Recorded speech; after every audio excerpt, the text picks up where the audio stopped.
Hey there guys, and welcome back to a brand new Flick Pick live show. How are you doing? Thank you so much for joining me on this late evening. It's not that late, but I just like to embellish the truth a little bit. But nevertheless, thank you so much for joining me once again for a brand new live show. I'm going to take a sip of this tasty energy drink.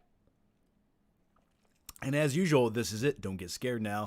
How's everyone doing? We can talk about whatever you guys want to. As usual, you guys pick the questions, and whatever the questions are, that's what I do. You guys dictate the topics of the live show because it keeps it fun, interesting, and fresh, and a little bit magical, and a little bit magical. Magical, mystical? Yeah, magical, mystical. That's the saying. So I hope you guys have your popcorn and something cold to drink. Last week, I actually missed two questions that were hiding from me, so I'm going to quickly answer these. Because I don't want to leave anyone left behind. We had Loud As Fuzz, and he said, "Hey John, Drive turns 10 today. What are your thoughts about the film now that it's been around for so long?" Now, the film Drive, I actually have a Drive jacket in the other room. I almost want to go get it right now. If you want me to go get the Drive jacket and put it on and look like a complete douchebag, I will do that for you. Just give the video a like and let me know. But yeah, I always really enjoyed the film Drive. Actually, that's a lie. That's a lie. I just lied to you, and I'm sorry for that. Let me punish myself. Never again. The first time I saw the film Drive in theaters, I didn't know what to think about it. Like, I enjoyed it, but I was like, something was off about it, and I was with a friend who did not like the movie at all, so I sort of think that tainted it ever so slightly. And then I saw it again. I bought it on Blu-ray. I actually have a flick trip of going to buy it on Blu-ray one late night.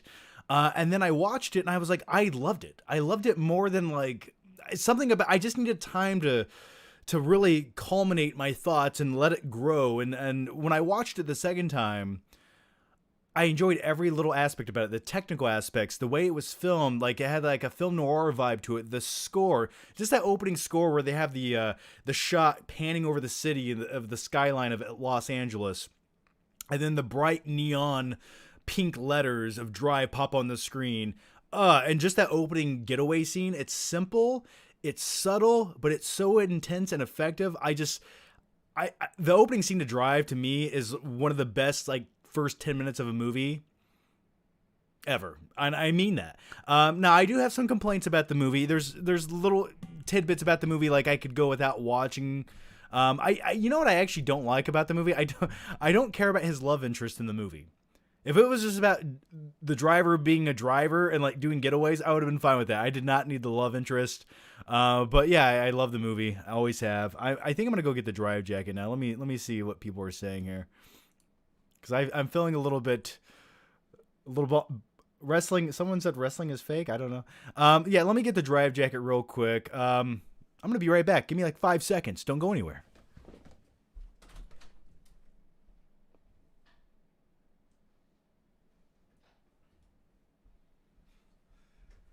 Oh, it's time to be a real hero and a real human being, everyone.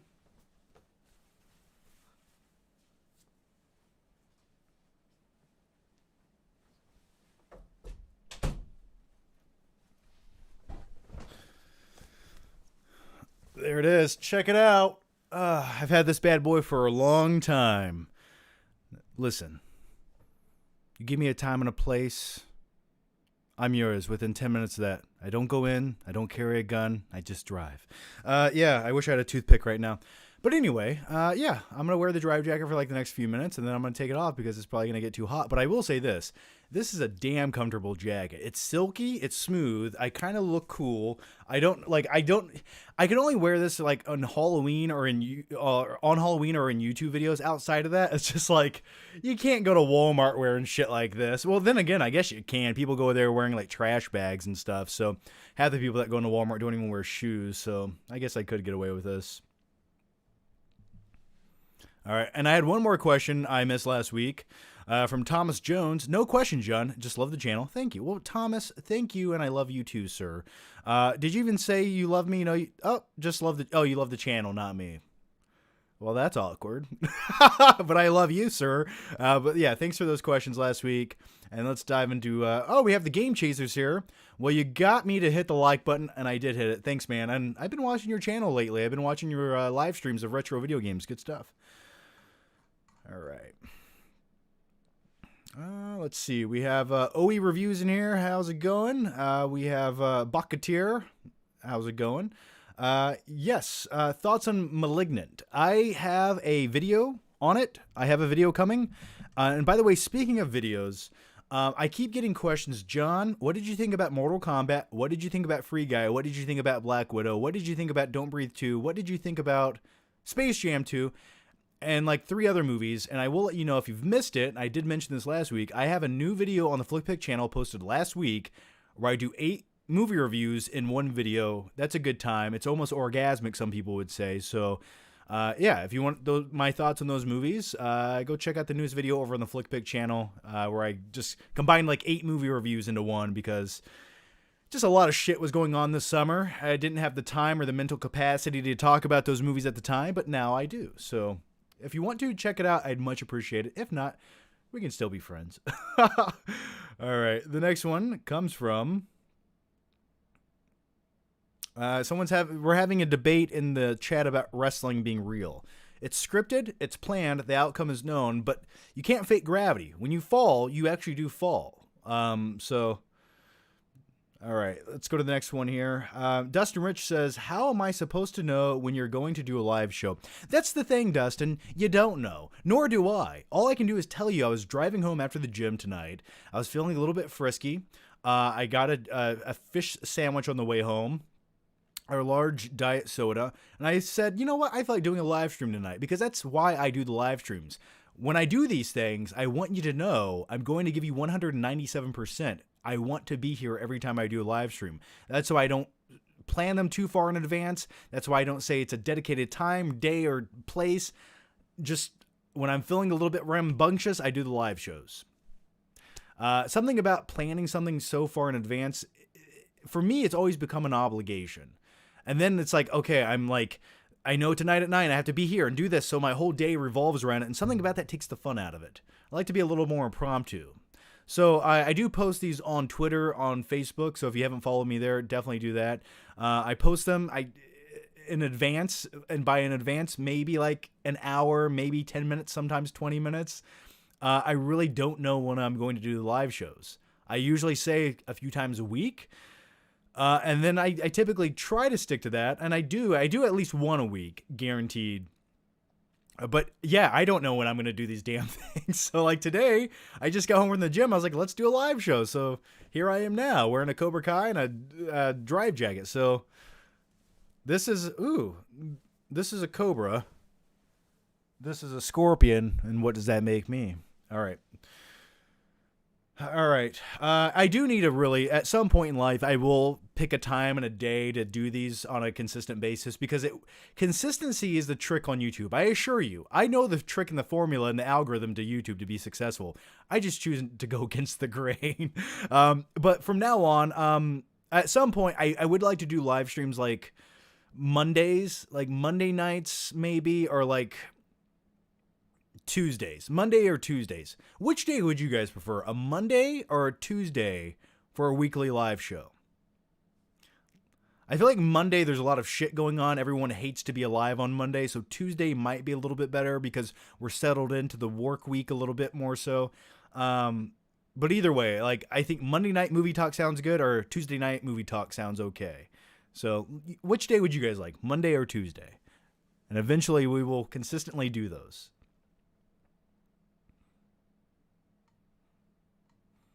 All right, you guys are killing it with the questions already, so I'm going to hurry up and get into these questions. OE Review says, John, I know you're a big wrestling fan. Do you ever check out the YouTube channel Wrestling Bios? Also, what's your favorite wrestling match? Lately I haven't been watching a lot of wrestling. I do keep up on I listen to podcasts about wrestling. I like to hear the stories and the backstories and like how things came to fruition and the little details about like going into this pay-per-view, what was going on and the production aspects behind the scenes. I like podcasts about that. So I listen to something about, I can't even talk right now. What is the podcast called? I listen to Talk is Jericho. That's one of them. Something to Wrestle With is another podcast I listen to. But as far as your question goes, I do not watch that channel. There's a few YouTube channels I watch occasionally about like wrestling. Favorite wrestling match for me, and I will always go to this, it's probably going to be the TLC match at WrestleMania 17 or the Hell in a Cell match at King of the Ring 1998. Dustin Rich says, good luck planning for a FlickPick live show. Just clear your schedule every evening and give up on having a life. Absolutely. What I want all of you to do from now on, you don't have a family, you don't have a life, you don't have friends. I want you to sit in front of your computer and just wait. I'm kidding. Don't do that. Yeah, usually I can tell you this. It's probably always going to be after 9 o'clock at night. That is the best 9 p.m. Eastern time. That's the best advice I can give you.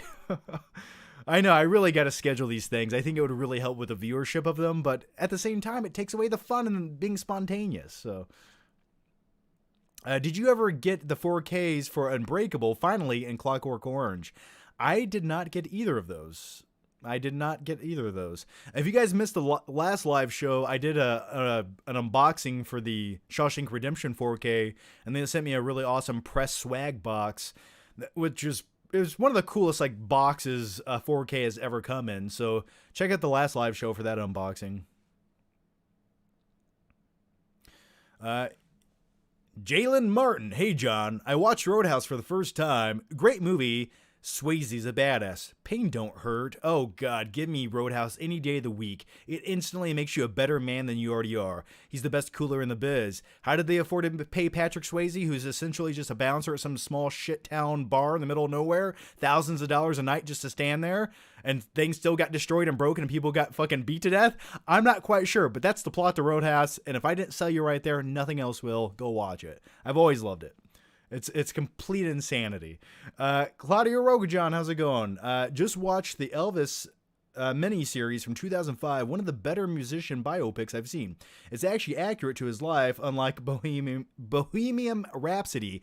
Yeah, the thing about Bohemian Rhapsody was they sort of glossed over a lot of the more gritty real-life events, and the reason for that is you have to understand the band actually had final say on that biopic, so they don't want to make themselves look that bad. So I think producers and writers sort of had to like push to do anything that sort of made them look unsavory. So the real life version of Freddie Mercury is much darker, much more intriguing, rather than that Hollywood bastardized PG-13 version that we got to watch. But with all that said, I've not seen the 2005 Elvis miniseries. I've never really been that interested in Elvis. I really haven't. You know, actually, every story I've ever heard about Elvis, from like real life encounters to some of the women he's encountered to some of his fellow classmates he went to school with, the things I've heard about Elvis was he was a douchebag. He was a super racist guy.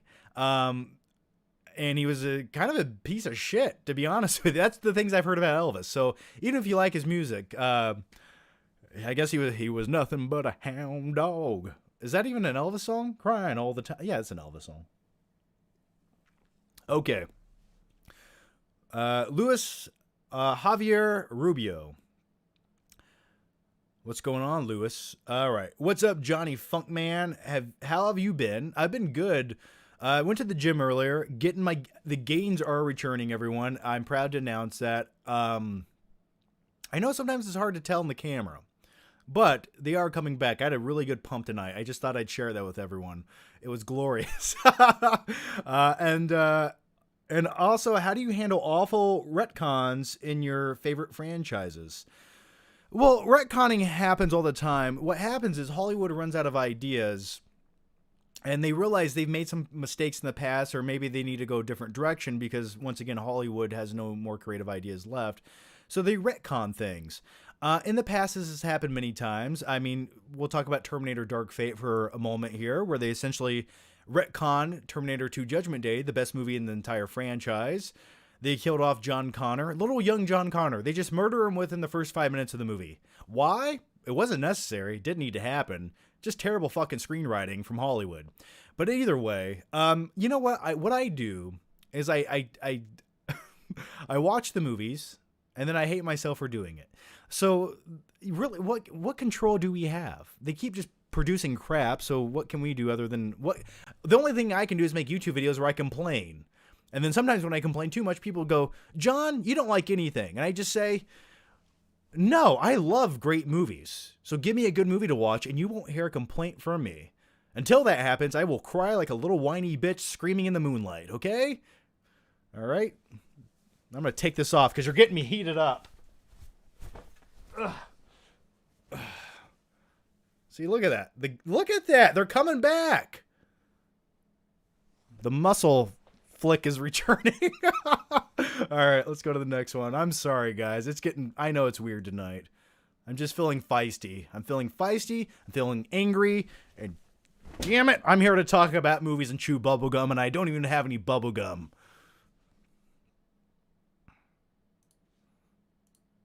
All right.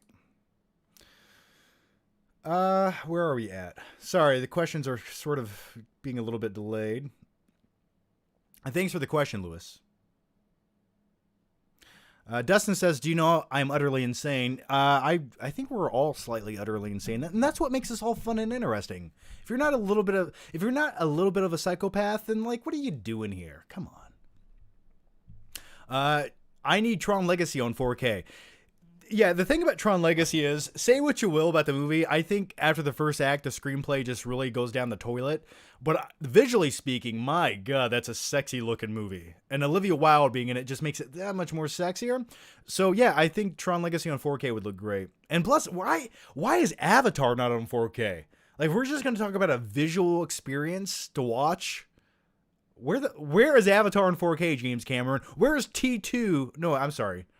Where's the good version of T2, a good transfer of it, because the one we got's terrible. But where's True Lies? Where's The Abyss on 4K? What's going on here?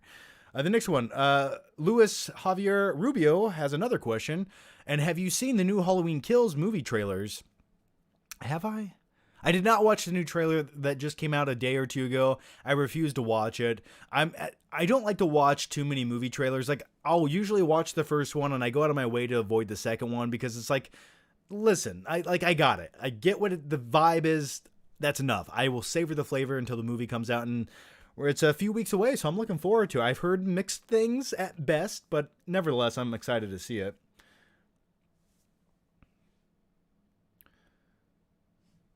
Someone did a deep fake with Jeff Bridges in Tron Legacy. Looks 100 times better than what they did in the movie with the de-aging.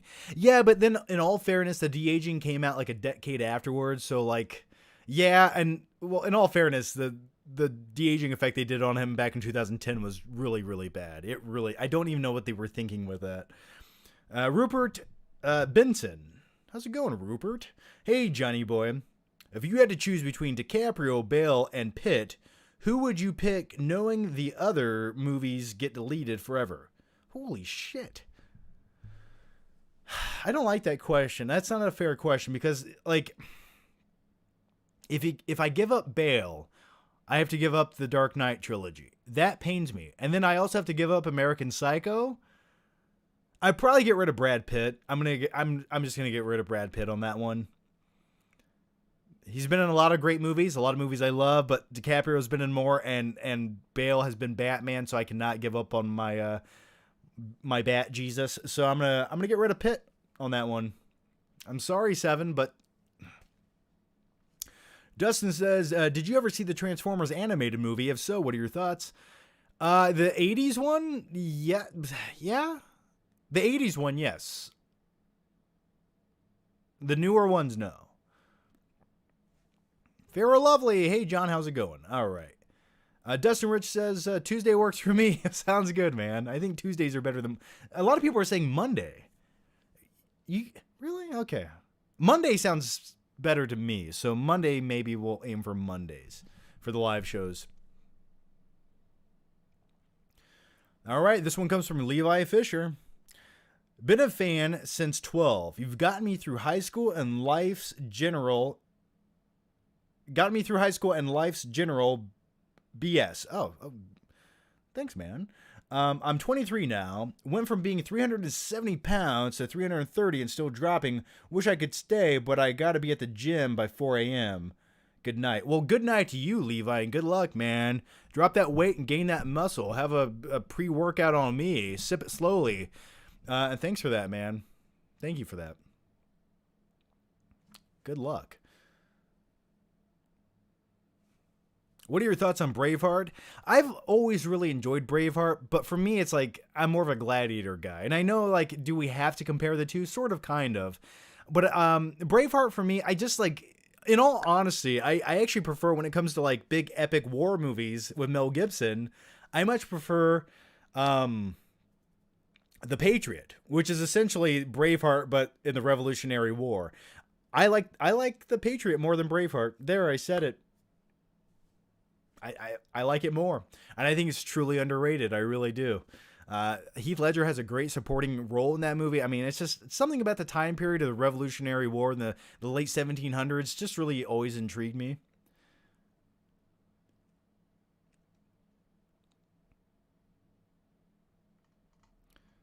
All right, like 25 questions just popped up. All right. Sean Brown. Wait, where am I? Okay, hang on here. Hang on.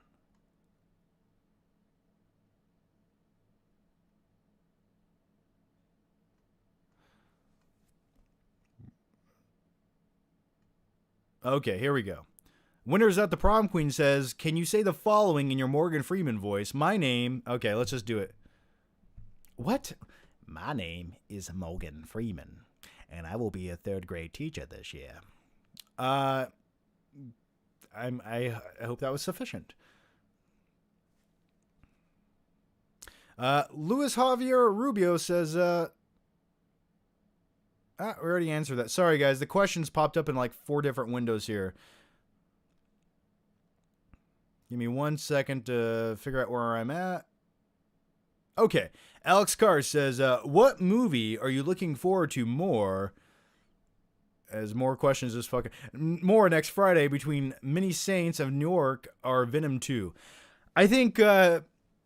The Sopranos prequel will be a much better movie. Venom 2 to me looks like it's going to have all the same issues of the first Venom movie, which I thought was sort of a soulless, bland, like by the numbers movie just put out there with name recognition where like not one performance stands out. The CG looks pretty underwhelming. The script is terrible. Like I get that you like Venom, so you sort of have to like go in with like, I'm excited to see it, and I want to like it, and I might lie to myself and say it was good, but it really wasn't because no one actually talks about it. No one remembers any scene in the movie 2 years later. But I'm probably going to lean towards the Sopranos sequel, or the prequel. I will definitely see Venom 2. Woody Harrelson as Carnage. I love me some Woody Harrelson, but I don't think that would have been my first choice as Carnage. The next one comes from... Alex Carr. How would you rank Daniel Craig's Bond movies? For me, it's Casino Royale, Skyfall, Spectre, and then Quantum of Solace. Really looking forward to finally seeing No Time to Die after almost 2 years of delays. Yeah, originally that was actually supposed to come out in late 2019, and then they delayed it. And keep in mind, that was pre-pandemic, and they just delayed it for the sake of delaying it. And then they got screwed over because then the pandemic actually hit. So yeah, 2021, yeah, 2 years. You're right. Yeah. I'm excited to see it. I hope it's good. I mean, after you wait 2 years to see a movie, your expectations are up here. Let's see if it can deliver. Casino Royale is by far my favorite James Bond flick of all time. Just everything about that movie I love. I love the action. I love the opening credit. I think that's speaking of like opening credit scenes for movies, the opening credits to Casino Royale, where they're playing the Chris Cornell song. Oh, dude, that makes me want to stand up and do a backflip and like shoot a gun. Like that's what that one makes me want to do. Skyfall was probably my favorite sequel of the current Daniel Craig James Bond flicks. Spectre to me was sort of forgettable. Like I remember almost nothing about the movie. I saw it once, and I have never had the urge to rewatch it ever again. And then Quantum of Solace is not a real movie. Okay? Those are my thoughts. Sean Brown, thanks for the super chat, man. Very generous of you, Sean. I'm glad you're back. I can't lie. I was worried about you for a bit as you seemed to be going through a depressive state, as it reminded me of my own past experience with depression when I pretty much hated all new movies. Yeah, I've been back for a while now. Uh, yeah, I'm good, man. You know, life goes up and down. You take little breaks. You got to refine yourself. You got to refine that magical little inner child inside of you. And how do you do that? You watch classic Disney movies at 3 o'clock in the morning and you cry yourself to sleep. But eventually, you climb out of that dark, shadowy place into the sunlight and you become a stronger version of you. So that's what I was doing. Thank you for that, Sean.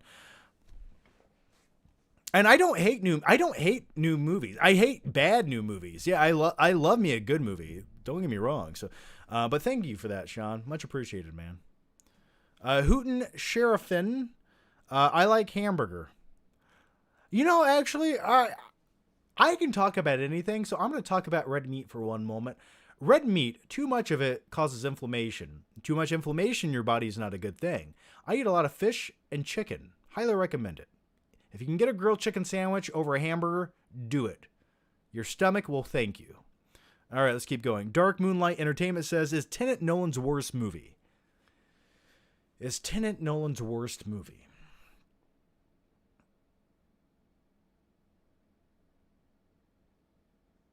I think for me it is. It didn't feel like a real movie. It just felt like a collection of ideas he had, but they felt so discombobulated to the point where I didn't care about anything happening in the movie because he didn't allow me to care. He also didn't allow me to hear any fucking dialogue in his movie.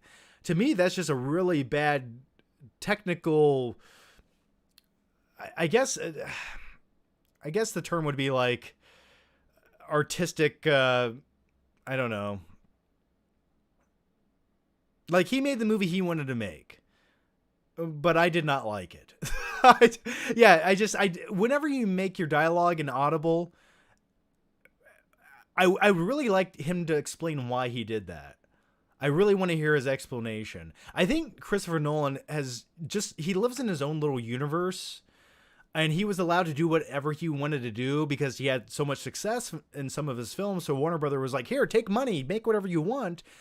And he did that, and he got a little too self-indulgent, I would say. I think Tenet is a very self-indulgent film. The narrative is completely lost in that movie.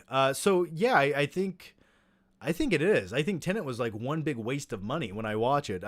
It could have been great visually speaking. There's some great visual scenes in the movie, but as a movie, I started watching it probably a month or so ago on HBO Max, and I got like 25 minutes into the movie, and I was like, this is worse than I actually remember it being. So it's really unfortunate too. Claudia Rogajon says, forget to say this last live stream, but I'm surprised that you didn't know that Batman doesn't kill in The Dark Knight Returns. Snyder brainwashed you. I swear Batman kills someone in The Dark Knight Returns. Are we talking about the animated movies or the actual like graphic novels? I can swear Batman kills. I swear he kills. If he doesn't, don't ever correct me again. Rich Gallagher says, Flickster, you son of a beach. What Armada CIA got you pushing too many pencils? What you think about the rumors of Hardy's Venom joining the MCU? Oh, sorry, I couldn't. You purposely typed that how Arnold would say it with his accent. What's the matter? Pushing too many pencils? Yes, sorry. Okay. I'm pretty sure Tom Hardy is going to show up in the new Spider-Man movie for a cameo scene. I mean, come on. He was wearing the fucking hat from the production team in an Instagram post. And then he deleted the picture, which just gives it more validation. So I think Venom will be in the new Spider-Man flick. Yes, I do. I was actually going to make a movie news video about that. But every time you make a movie news video, it's like the next day, 10,000 other things happen. So it's like, yeah. Carter Lovejoy says, Drive, Point Break 1991, Home Alone 2, Die Hard 2 through 4. Where are we going with this, Carter? Avatar, Aliens, Nightmare Before Christmas, Ferris Bueller, Tron. Blah. Oh, these are the movies you want to see on 4K. Yes. Yeah, no, give me Drive on 4K. Absolutely. Point Break, yes. Home Alone 2, yeah, I guess Home Alone 2 isn't on 4K, oddly enough. Aliens, yeah, that's not on 4K either. Yeah, we'll get them eventually. But yeah, some of the movies they've put on 4K don't make any sense to me, and then some movies that haven't hit 4K, I'm like, what is happening here? So yeah, I want them. I need them. There was actually a movie I just started watching the other day, and I was like, why isn't this on 4K yet? What was that? What movie was I what? I forget what I was watching the other day, but I was like, this needs to be on 4K. Dan5271 says, hey, John. Hey, would you go back to Bane-sized John Flickster? I mean, the truth is, between now and Bane-sized John Flickster was really a difference of like 15 pounds. And no, that version of me was gross. I'm honestly like not doing that again. I did not look better. I look better now. I assure you I'm not doing... Like back then, my traps were probably like 3 inches higher. My neck was probably another 4 inches wider. And it just looked... I did it. I'm glad I did it. And I achieved what I wanted to. And then I was like, I'm good. So no, I'm not going back to that. No.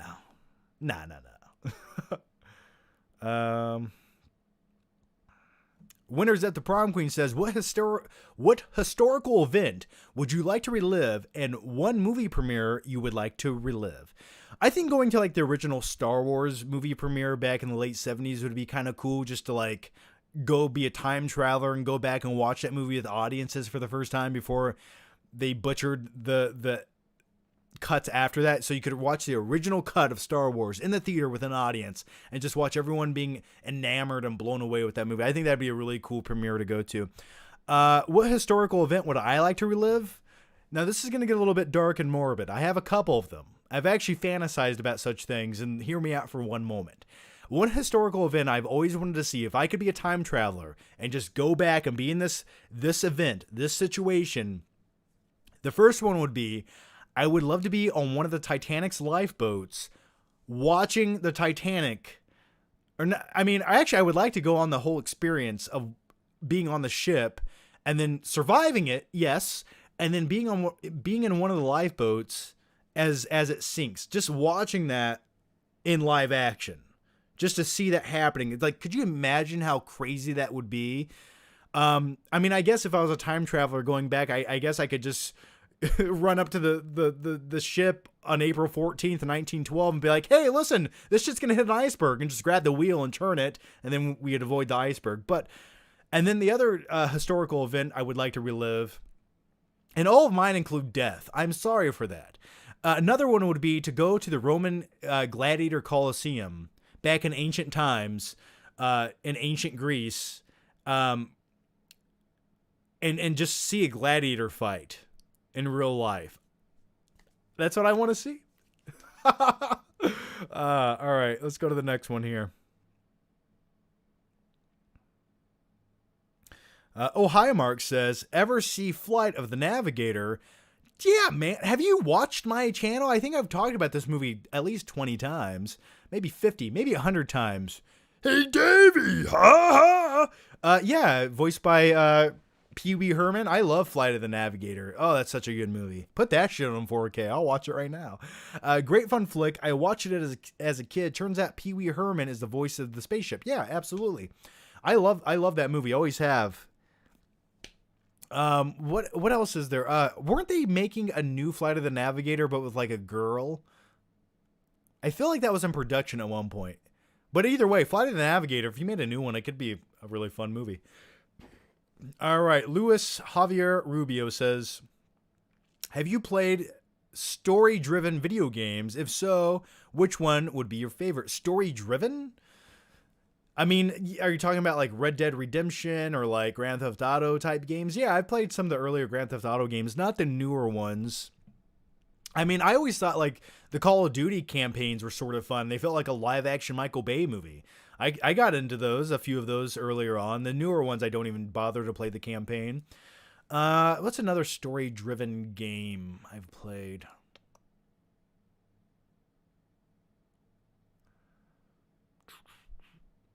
Silent Hill always scared me as a kid. Yeah, I've played a few. I'm sure there's a few I'm not remembering right now, but those are always fun. Whatever can get you more immersed into the story, like that's always great. Even like some of the Mortal Kombat movies or games sort of had a story going on, which just made it more fun when you actually played. So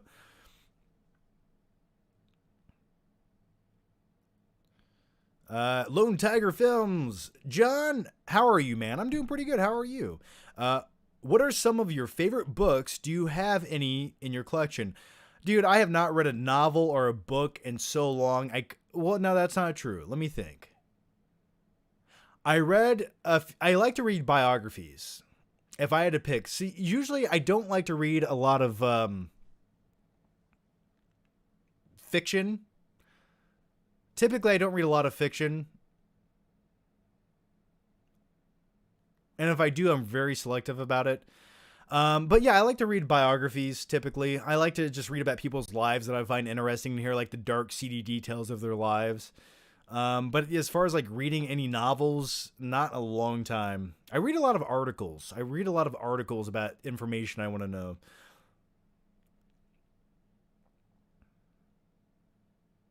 And do I have any in my collection? No. Christian Baller says, best film of the year so far. I would be hard pressed to pick a movie this year that I absolutely loved. There's a few I've not seen yet.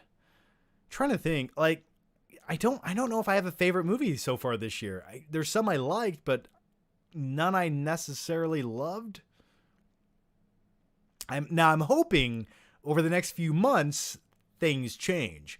I'm hoping in October Dune or No Time to Die become those favorite movies of the year. So I'm really trying to give you a real legit answer on this. And like, yeah, there's been a handful of movies I really enjoyed this year, but favorite movie of the year, something that really moved me, I don't think I have that one yet. I just don't think I have it. Josh Coffey. Hey, careful, man. There's a beverage here. Favorite and least favorite Coen brothers film. Just rewatched No Country for Old Men. Still tense as hell. Oh, I love that movie. I want to slap I'm going to slap myself in the hand. I'm going to punish myself once again for the second time in this live stream because I went probably 7 years from the time No Country for Old Men was released to actually watching it. I don't know why I did that, but I did it, and I loved every second of the movie when I watched it. But I would probably say The Big Lebowski is my favorite film of theirs. Then I would say maybe Fargo, then No Country. And then, like, I could throw Raising Arizona in there, and there's a few others they've made I've really enjoyed. But I would say those are, like, the top three. I kind of feel like watching No Country for Old Men right now. Javier Bardem in that movie, phenomenal. Great villain. Way better villain in that than he was in the Skyfall movie, in my opinion. All right, we have 282 people watching right now. Thanks, everyone. Much appreciated. Thanks for hanging out with me tonight. All right, Lone Tiger Film says, thoughts on audiobooks. I think audiobooks are my method because to like dedicate the time to like setting up with my little lamp on, reading a novel. I don't think realistically that's going to happen anytime soon. So audiobooks, I'm a big fan of audiobooks. I just started reading and listening to Dune before the film comes out.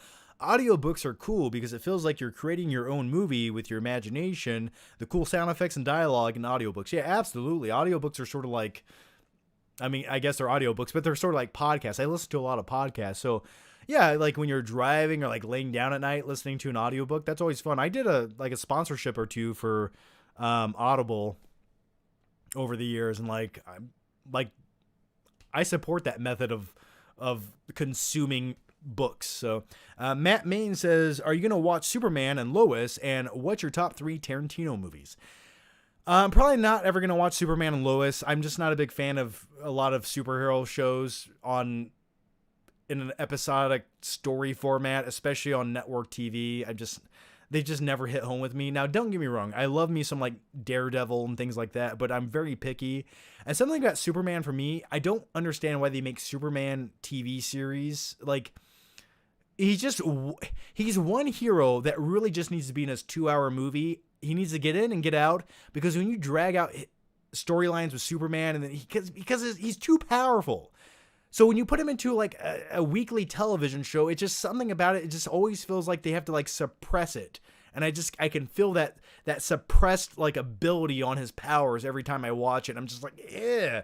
I always felt like comic book TV series always worked better with a bit more grounded hero, like Punisher, Daredevil. I mean, Batman would translate well to one. Things like that I always thought would be the better picks for those, because they're just more grounded, and something about that's more relatable, and you can kind of like, you don't have to in one episode have him save the world, and in the next episode it's like, oh, some bullshit storyline. So I feel like I'm ranting right now. I'm sorry. But as far as my favorite 3 Tarantino films, definitely gonna go with Django, Pulp Fiction, and the third one right now I might say Once Upon a Time in Hollywood. I actually was just watching it last night. I'm halfway through it right now, and I've watched it like probably like 7 or 8 times, and it's one of those movies from Tarantino I actually enjoy more and more every time I watch it.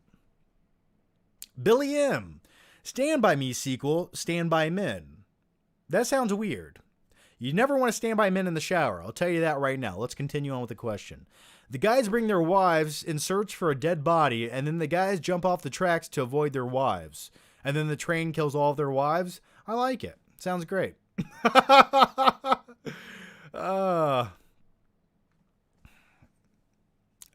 You never have friends like the ones you had when you're 12 years old. Jesus, does anyone?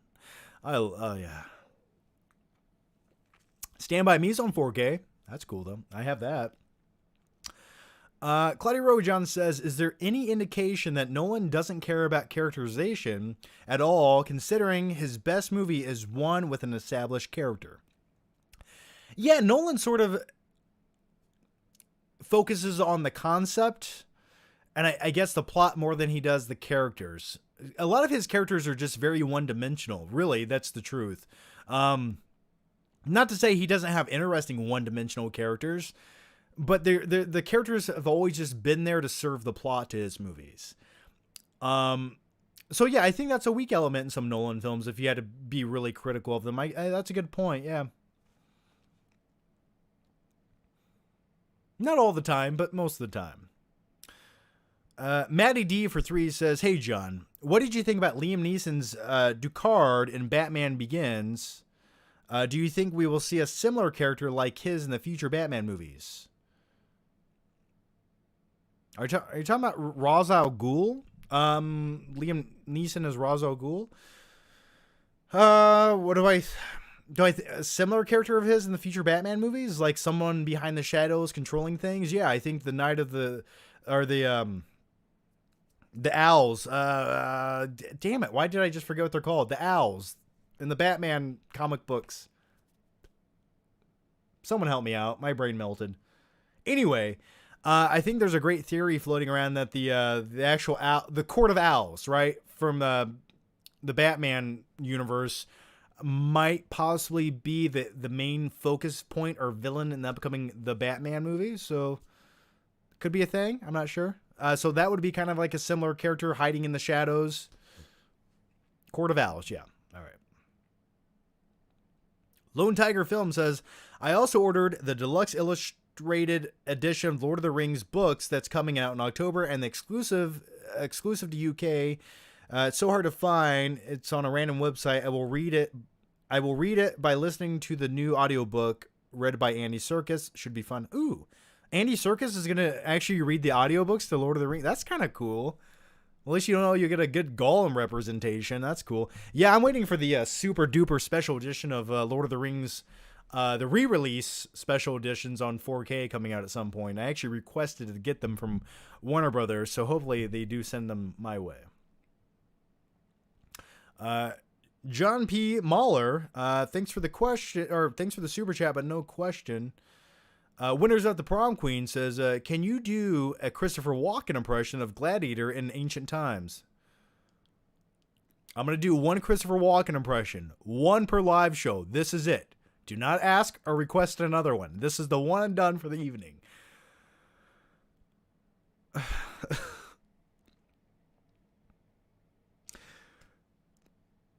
You know, father to a dead wife, husband to a dead son, and I will have my vengeance in this life or the next. That's all I have. Let's go to the next one. Carter Lovejoy says, any hopes for Matrix Resurrections? None. I have none. No, I'm hoping it's good. The trailer honestly did not blow me away as much as I was sort of I wanted it to like give me that money shot where I'm like, ooh, shit, can't wait to see that. And I just sort of got something that's like, oh, okay, that's all right. It's going to be a Matrix movie, and it looks like they sort of replaced a lot of things, so I don't know what's really going on just yet. But I do hope they have something new to say and a reason for making the movie. So I am excited to see it. I'm looking forward to it. The trailer looks good, but I can't expect anything good from the Wachowskis after the first 3 Matrix films, Cough, Jupiter Ascending, Cough. Yeah, for me, the Wachowskis have not directed, I'm saying directed, a great film that I really enjoyed since the original Matrix film in 1999. So in over 20 years, they have not made a movie I really enjoyed. That's the truth. I mean, they've made a handful of movies. I know some people might like Speed Racer or like Cloud Atlas. Now, I know they did the screenplay and helped produce V for Vendetta, which I would say is the best thing they've been attached to in the last 20 years. But other than that, I don't know. I'm just like, those other Matrix sequels I was not a fan of, to say the least. So I'm hoping we get a good, pleasant surprise out of the new Matrix flick. Claudia Rogajon says, Batman does not kill in either of the movies or the comic. What Snyder doesn't understand is that even old he is, still has his morals intact and is still Batman. Amen. Amen. The Eisenators super chatted. Thanks for the super chat, Eisenator. No question, but thank you. I think sometimes, guys, when you go to click the super chat, make sure you have your question in and then click the super chat option or whatever. I think sometimes people do the opposite. That's my guess. Screencast says, hey, John, hope you're doing well. Do you enjoy any Rob Zombie movies? No, I do not. If so, which one was your favorite? Mine's House of a Thousand Corpses. I think what was that? What the fuck is the second sequel he made? I saw it once. His movies, to me, I just have no rewatchability. The one where the guy says, I'm Willy Wonka and this is my chocolate factory. Something about that quote always stuck with me, but I've never had the urge to ever rewatch his movies.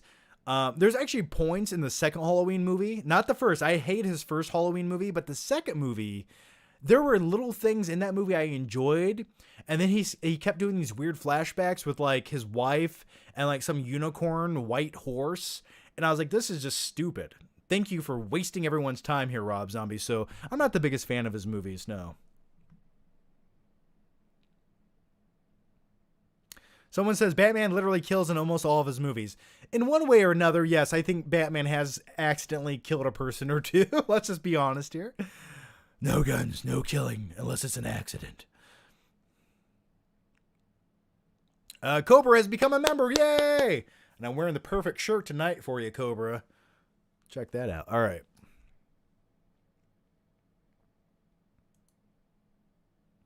Azim Gorab.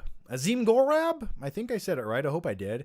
Any thoughts on the animated Batman The Long Halloween Part 1 and 2? And what is your favorite DC animated movie? Stay awesome, brother. Well, thanks, man. I'd say some of my favorite DC animated movies are probably The Dark Knight Returns Part 1 and 2. I think those, plus they have a great score. Like the main score to those movies is phenomenal. Just go to Spotify or YouTube or whatever and listen to it. It sounds great. I have not seen The Long Halloween Part 1 or 2, the animated movies. People ask me every week. I have not got around to getting them. I would like to pick them up at some point and check them out. I just haven't, and I love the storyline. So, Sano says, Judge Dredd or Dredd, I am the law.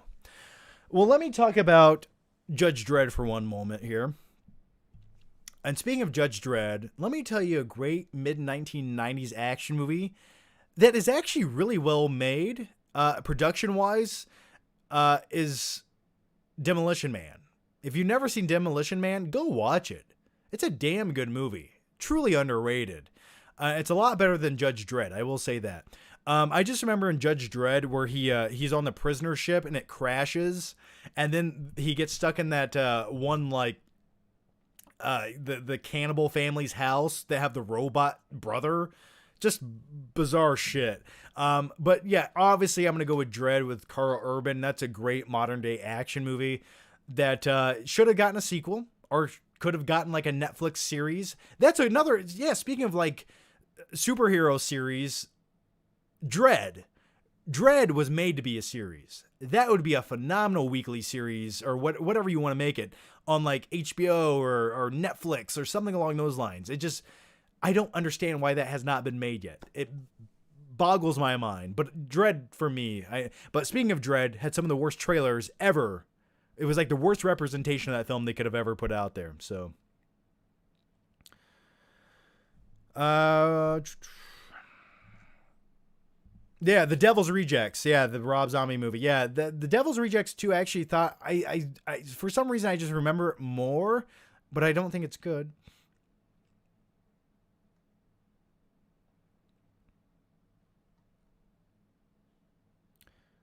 All right. Claudia Rojon says, "What are we? Oh, no, you didn't. You're not even talking to me. I don't even know."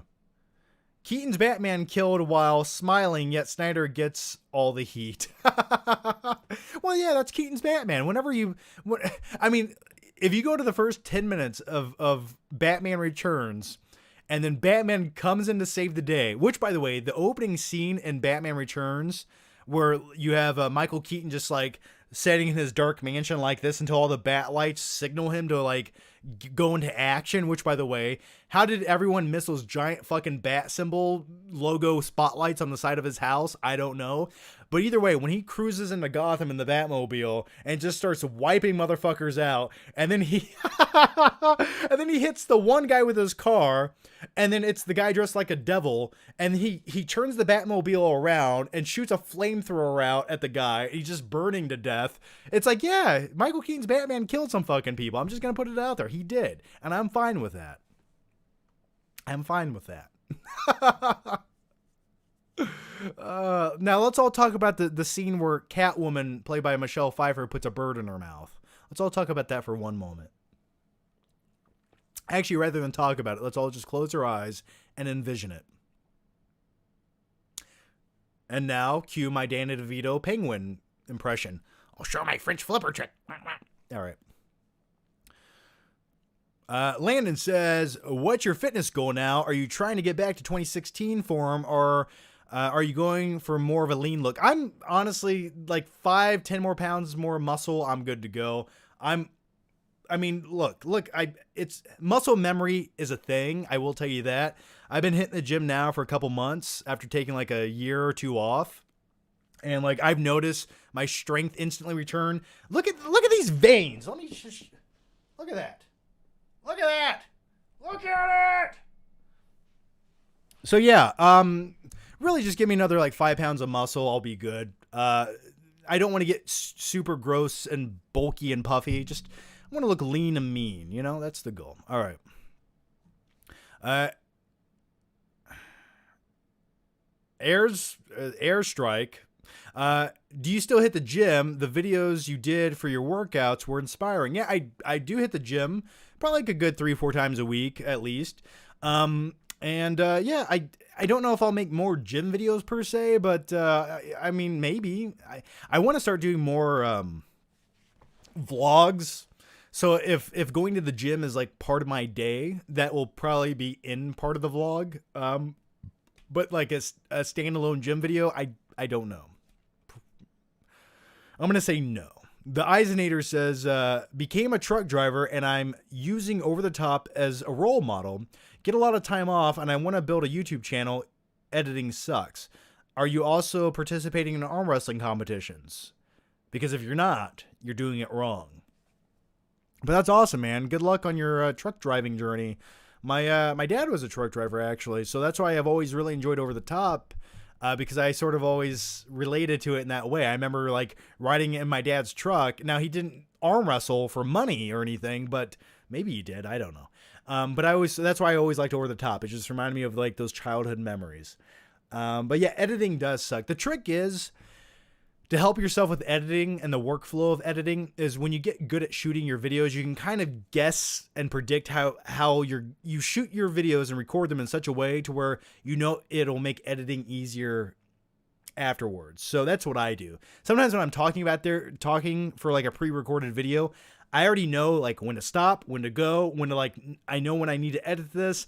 But I much prefer doing live shows because I don't have to edit them, and I think these are more fun to do. So that's just me. But good luck, man.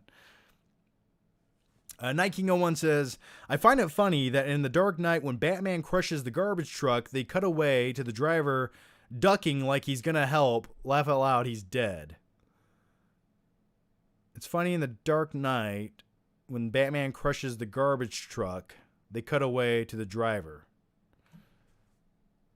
Oh, yeah. Clearly the guy in the front of the garbage truck, his face crushed against the top of the ceiling in that bridge. Yeah, I would say he's dead. Yeah. Also, the other scene in the, speaking of The Dark Knight and accidentally killing people, when Batman is just like trying to catch up to the Joker, and he's on the bat pod just blowing up cars to get out of his way. Get out of my way! It's just like, and then there's like those little kids sitting in the back of the car. It's like those little kids could have easily been one of those cars that got blown up for Batman to fly by. And I always had this funny idea to like re-edit that scene to where they did die. But anyway, like how did he accidentally not kill anyone? Who knows? I don't know. But yeah, I do agree with that. Alex Strauss says, hey, John, I recently watched The Matrix. Do I need to watch the second and third to understand Matrix 4? I feel like I shouldn't waste my time on the sequels. What I would have you do is probably just read a spoiler synopsis of the sequel movies. Just read the key plot points on how honestly, just watch the last hour of Matrix Revolutions. That's all you need to know. That's all you need to know. That's it. You got it. Boom. You're done. You don't need all the other bullshit that goes into it. You don't need it. Just watch the last hour of Matrix Revolutions. There you go.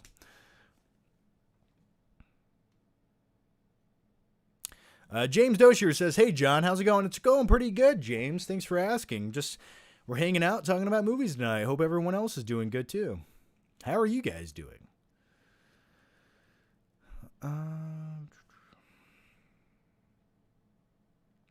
Wonder Woman 84 is shockingly god-awful. It is really bad. That's a really bad movie. I talk about a screenplay that just did not have like a second draft. It's like, just some of the ideas, they were like, well, we should put this in here. Like, why? Why would you intentionally go out of your way to make such a bad idea in there? And then Kristen Wiig is the cheetah by the end of the movie was just like, I was laughing. I was like, I can't look at this. Dustin Rich says, can you explain your fascination with baby oil? Yes, I can, Dustin. I think every tough macho guy in the 1980s showed off his muscle definition by covering himself in baby oil, which just accentuates your muscles. So if you look back at every great 80s action film, they're essentially covered in some form of oil. Baby oil, most likely, yes. So that's where it comes from. So I think every man should be covered in baby oil to accentuate his physique. That's where it comes from. I don't know why. I said it once. I thought it was funny, so I kept saying it.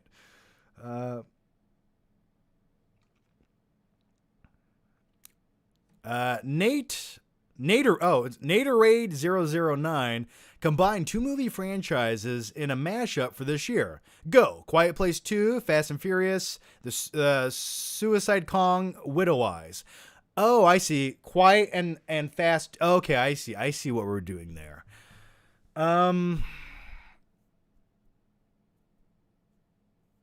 Let me think. I want to be...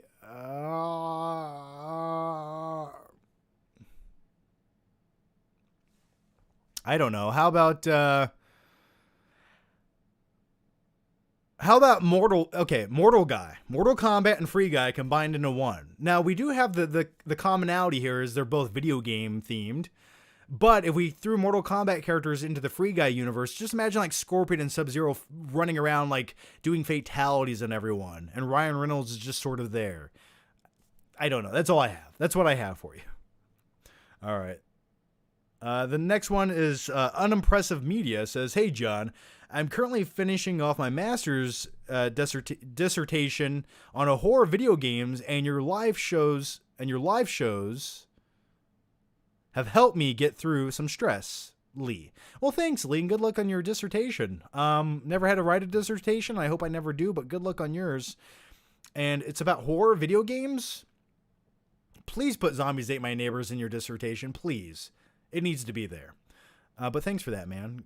James Doshier says, favorite part from Back to the Future. I really just enjoy like the opening first act of Back to the Future. We'll go with 2. How about we go with Back to the Future 2 when Marty first arrives in the future? Something about that entire sequence just makes me feel like a child inside. And when I used to watch it when I was younger, before 2015 actually did happen, and we realized how unimpressive it was, because we didn't have huge holograms of shit flying on the side of the roads, and we didn't have flying cars. But I think that sequence in Back to the Future 2, when Marty gets to the future, it just blows your eyeballs out of their sockets. To me, that's like a great just sequence. It takes me to a happy place.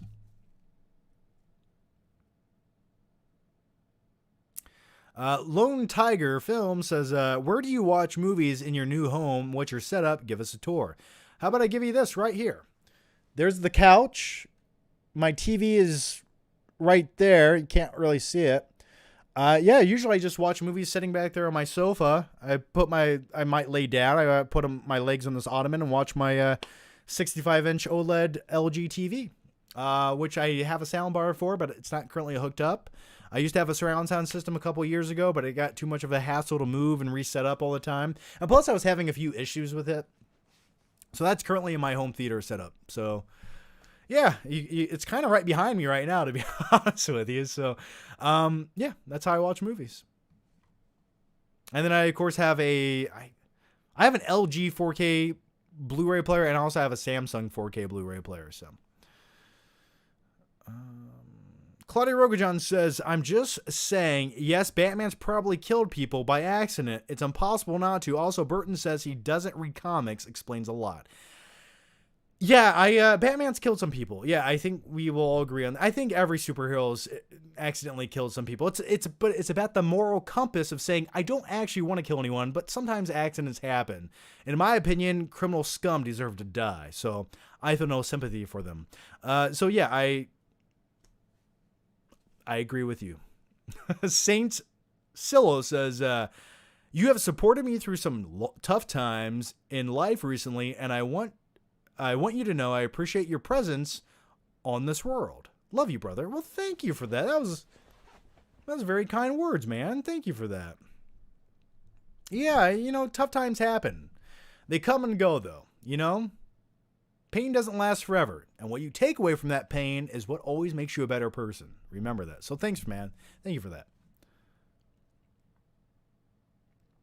Josh Coffey says, Don John is a classic underrated film. ScarJo is insane beautiful in that. Yeah, I love Scarlett Johansson and Don John. Just putting it out there. Yes. I always thought it was so odd, though. She got so upset with him for like wanting to clean his apartment. He's like, I'm gonna go get some Swiffer wipes. She's like, what are you doing? You hire someone to clean your apartment. I'm like, who does this chick think she's not some like multi-millionaire. She's just some like working class chick that lives in New Jersey. Like, you're telling me you can afford to have someone clean your apartment for you? Like, get the fuck out of here, ScarJo. But yeah, I like Don John. Don John in so many ways. I would say like 50, maybe 60% of that movie was my life at one point. But I've always liked it. It's a great comedy. Now here's what I remember about watching Don John in theaters. Went to the theater. In the opening credits, they're basically showing like Pornhub stuff. And I remember like one couple got up and left. I'm like, clearly this was not the movie for you. I love when I see things like that happen. I love to see people get offended. It's like, go home and watch some PG-13 shit. This isn't for you. All right. James Doshier says, thoughts on Kill Bill movies? The Kill Bill movies are actually not some of my favorite Tarantino movies. Just something about the Kung Fu genre. I like them. I I'm hard pressed to say which one I like more.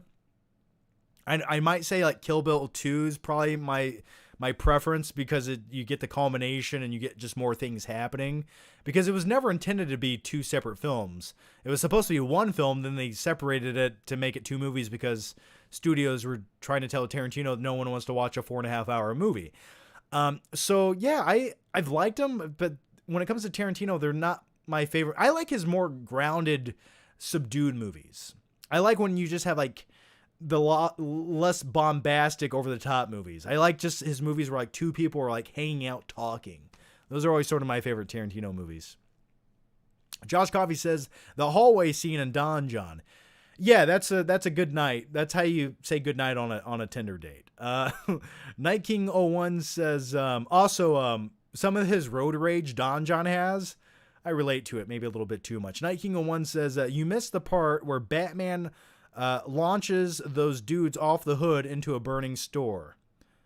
Yeah. Well, I did mention that he turns around with a flamethrower and burns everyone in the store. But yeah, there was two guys in the store that yeah, you're right. I'm pretty sure he killed like 12 people in that sequence. So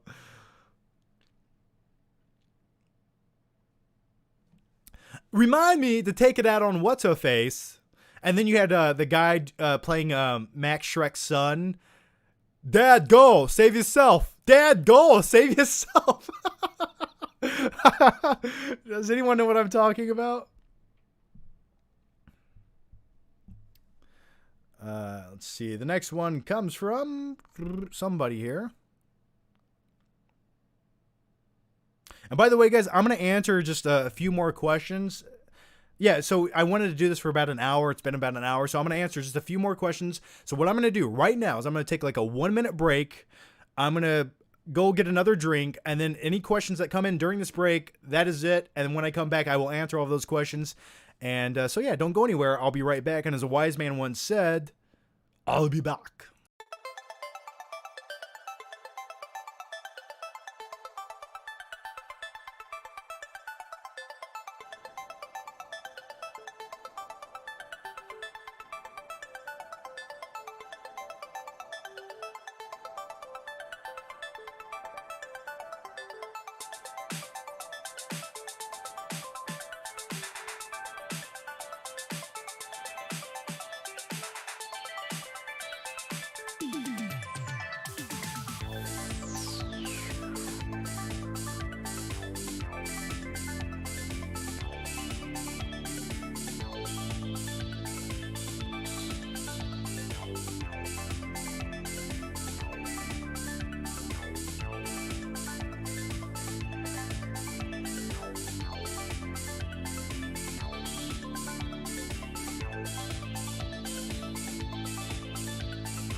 And I'm back. Okay, the next one comes from Dustin. Michelle Pfeiffer's Catwoman or Anne Hathaway's Catwoman, which makes you feel more tingly? Probably Michelle Pfeiffer's Catwoman, I'll be honest there. Just, like, I felt like she would kill me, but for some odd reason that excites me. Let's go to the next question. The next one, Josh says, who's seen Candyman and can tell me if it's worth $19.99 on Apple TV? Josh, go watch my live reaction talking about Candyman walking out of the theater. It's right here. It's over on the Flickpick channel. Go check it out. I feel like people are not getting my videos in their feed on the Flickpick channel. Just putting it out there. I was told by like 87 people they didn't see my last video because it never showed up in their sub boxes. So what I would like you guys to do, and if you could, and if you want to, it's okay. Click that stupid bell notification right here under the video. That gives you notifications that new videos are happening. Because people always complain that they don't see them in their sub box. So just FYI. Would I say the new Candyman's worth $20? No. If it was free, like on Netflix or HBO or something, yeah, sure. Give it a watch. Are you seeing Ghostbusters Afterlife? Yes, absolutely. Every new movie I will go see. Every single movie. Typically. Will I talk about it? Maybe. Starting in October, I am reviewing every big movie. That is, if I don't do it, come here and punish me and complain.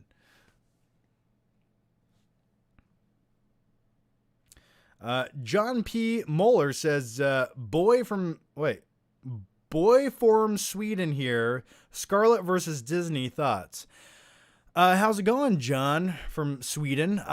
Yeah, man, the whole Scarlett Johansson versus Disney thing. Now, I'm sorry, like, Disney owes her money. If that was her agreement where she gets a portion of the box office revenue, and then Disney sort of went against the original agreement by saying, you know what, we're going to release it in the box office, but also on streaming to where you get no cut of that.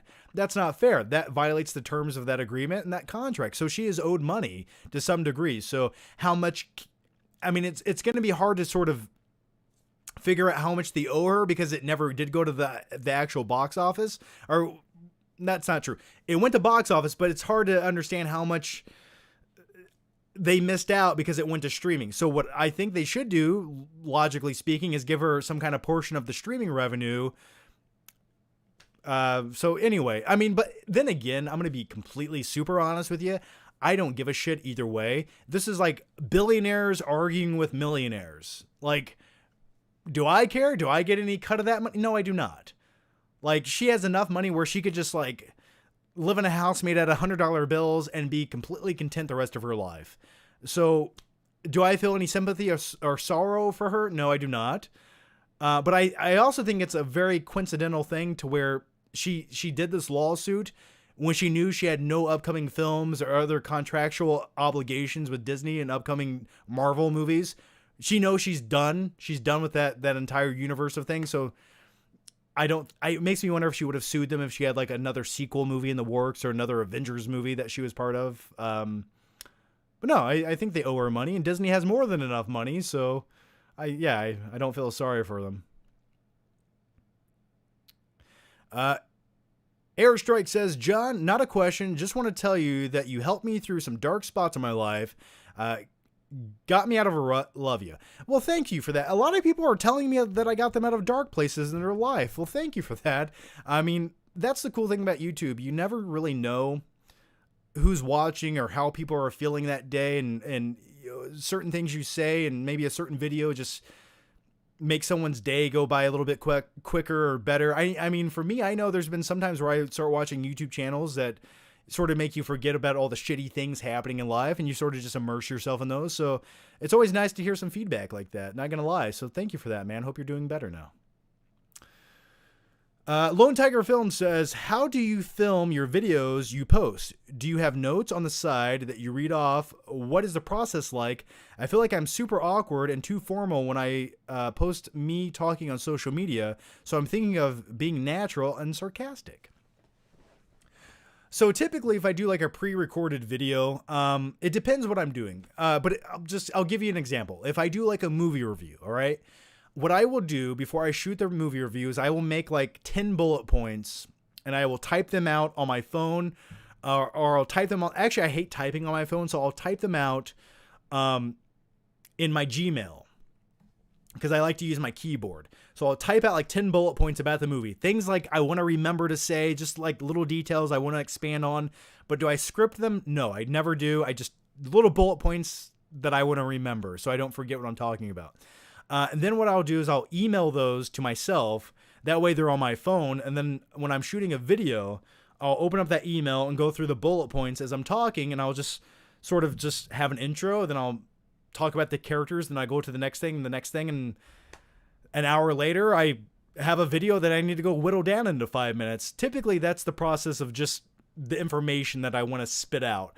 But setting up the video sometimes, like, I get really anal retentive. So, like, when I shot my last video with the new backdrop, it took me so long to figure out how to light it, how to do it just right, how to color correct it, where to put the light, where to put the camera. And I still wasn't happy with it once I posted it. But I was like, okay, now I know for next time exactly what to do.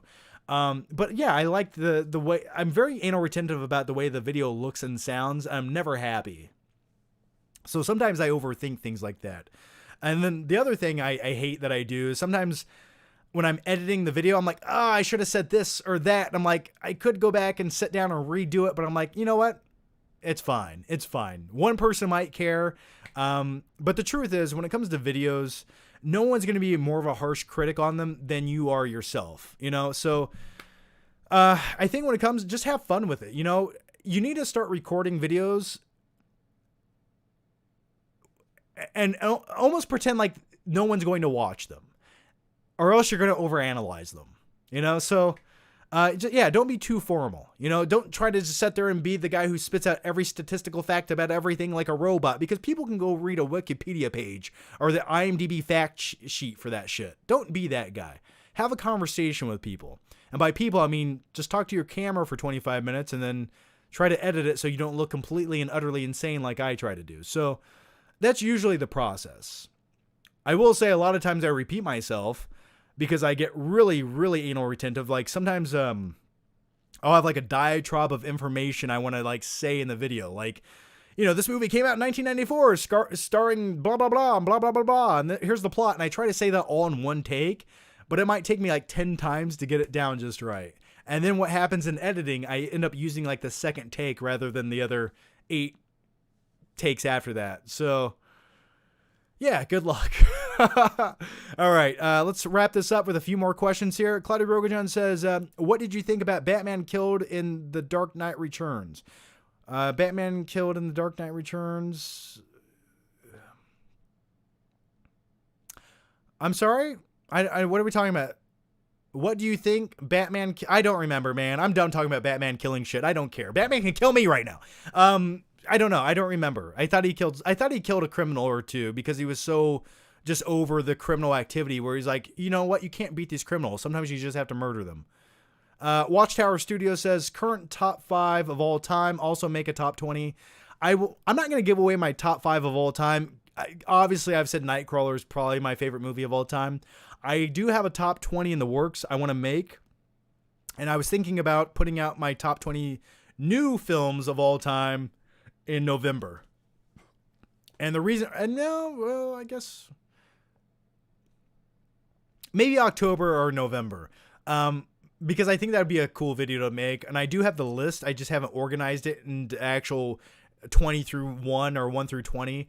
But I do have the 20 movies I want to put into the list. It's just hard to put them, like, it's like, how do you put this movie here and this movie here? Like, how do you dictate that? It's pretty hard to do. So, yeah, I do want to make a new top 20 movies of all time because it has been over 10 years since the last one. And if you want to see an alien version of John Flickinger, go watch my top 20 movies of all time video. I look like a fucking alien in that video. And there's some really good dark humor. Not gonna lie, there's some good stuff in that video. When's the next podcast? Flick pick?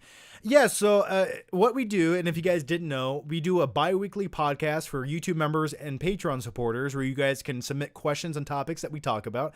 But the next one, I'll see if my co-host Odin wants to record it maybe this week or maybe early next week. So either later this week or early next week will be the next episode. And also, speaking of podcasts, what I want to start doing with the live shows is I want to start taking these and putting them into an audio version and then uploading them to like Spotify or something. Because I know it's sort of hard to watch my stupid face for 2 hours, talk about movies and answer your questions. So maybe a podcast version of that would be beneficial. Let me know if you guys would be down for that. But it shouldn't be too hard to do. I need to take the time and do it. So let me know if you guys would, if you would actually go to Spotify and listen to this shit. Let me know. All right, this will be the last question. Lone Tiger Films says, do a top 25, not 20. More to talk about. I can't wait. I think I'm going to leave it at 20. I have a solid list of 20 movies. I lied. Claudia Rogajan says, sorry, this churned into a Batman stream, John. I know it did. Yeah, that's fine. I don't mind talking about Batman. It's just sometimes the same question comes up 15 times. And I'm like, I have nothing more to elaborate on. Podcast and Spotify. Yeah, I probably will. Dustin says, how about you and your cousin have a toy unboxing channel where you do review toys in the bathtub? Oh, shit. You remembered that. Where did I talk about playing with G.I. Joes in the bathtub? Where did I do that? Was that on the last live show? It was. Yeah, we're not going to talk about that again. All right. All right, guys, I think that's going to wrap up this live show. But as always, guys, thank you guys for the questions, the support, your feedback. hanging out for a few hours, talking about movies. It's always much appreciated. If you guys want to, give the video a like. It does help that stupid YouTube algorithm, because let's stick it to the man, okay? All right, let's show Google who's boss. You guys have the power. But as always, guys, thanks for watching, hanging out, and we will do another live show. Definitely what's today? I'm gonna try to do one this weekend. I'm actually going to WWE Extreme Rules, the pay-per-view. Speaking of wrestling, it's in Columbus, Ohio, Sunday, so I will be doing that because I like to watch wrestling live. It's fun. So yeah, look out for a new live show, probably maybe in a few days, definitely maybe Friday. So as always, guys, thanks for watching. Take care. Have a good night. Stay safe, and I'll see you guys next time. Bye bye.